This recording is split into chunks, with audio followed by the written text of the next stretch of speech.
Bismillahirrahmanirrahim. Dəyərli həmvətənlər, bir çoxlarını maraqlandıran bir sual var ki, Quran ölülər üçündürmü?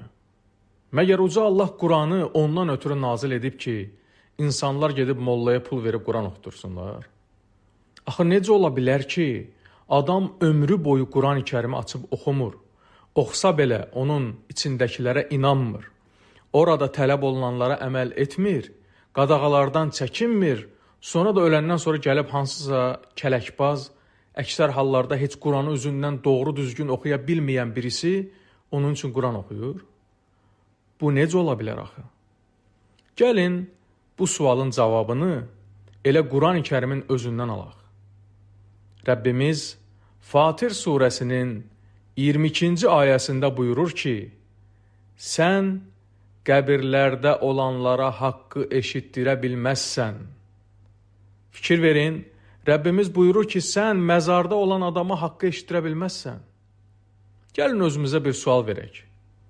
Allah Rəsulü sallallahu aleyhi və səlləmin yaxınları, övladları vəfat etmişdi.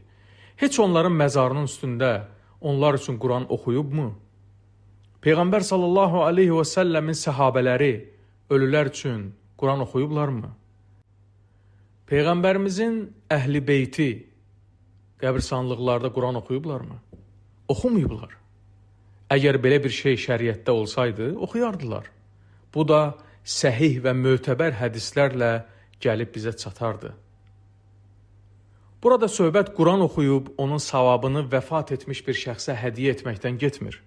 Misal üçün, oturursan məsciddə və ya evdə Quran oxuyursan, sonra da deyirsən ki, bu qiraətin savabını atama hədiyyə edirəm. Bu məsələ barəsində alimlər arasında ixtilaf var. Bunu icazəli görənlər də olub, görməyənlər də. Bu ictihadi məsələdir və buna bidət deyilmir. Söhbət ondan gedir ki, adamlar ölüyə Quran, xüsusən də Yasin surəsini oxuyurlar. Belə bir şey düzgündürmü? Bir hədis var, bunu edənlər həmin hədisə əsaslanırlar. İqra'u Yasinə alə məvtəkum. Ölülərinizə Yasin surəsini oxuyun. Bu hədis əksər hədis alimlərinə görə zəif hədisdir və mötəbər hədis sayılmır.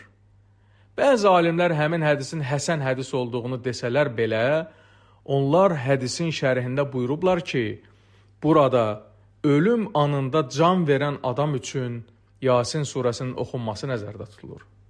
Çünki bu surədə axirət xatırlanır, cənnət, cəhənnəm xatırlanır, xatırlanır ki, insan öz Rəbbi barəsində gözəl zəndə olmalıdır.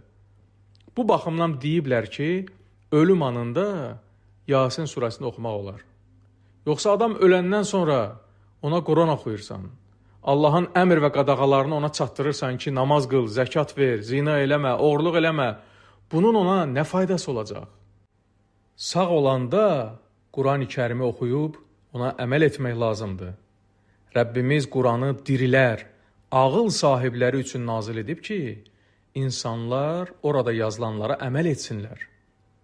Uca Allah elə Yasin surəsinin özündə 69-70-ci ayələrində buyurur ki, biz Muhammədə şeir öyrətmədik. Bu, ona heç yaraşmaz da.